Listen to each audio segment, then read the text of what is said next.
Paano ka magpatawa, ate? Kunya, ayan, yung bukod kay Alden. Ako. Bukod kay Alden. Sa stage, eto na, nasarap ka na ng mga Kaya taswero ka. umiyak nga ako, di ba? Sabi ko, thank you kasi natouch ako sa ano niya. Yun sa AOS, yung akala nila birthday, touching moment. Super iyak kaya. Thank you kasi Okay. natouch mo ako sa surprise din. Lagi niya yung, sabi mo nga, di ba, comedy is pain. Yes, comedy is Bakit, pain. ate? Sa akin, sa experience ko kasi pag yung, kunyari dumadaan nga ako sa mga napagdaanan ko na yan, mas magaling ako mag-perform. Ewan ko bakit, siguro dinededicate ko lahat ng pain ko sa kanila.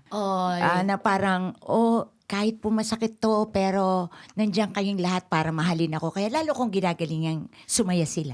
Baka ganun. Oo. Hindi ko rin ma-explain eh. Yung mga tao din no?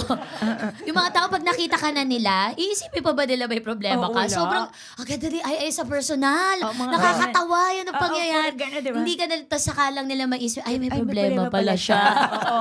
Oo. Ay, may pinagdadaanan pala siya. Ganyan. Pero sila ngayon, nakakatawa kasi parati silang gumagana. Fighting! Oo, gumagana sila. Yan yung parang ginagana na, ay, fighting. Gumagana sila. Nakakatawa naman. So, happy ako.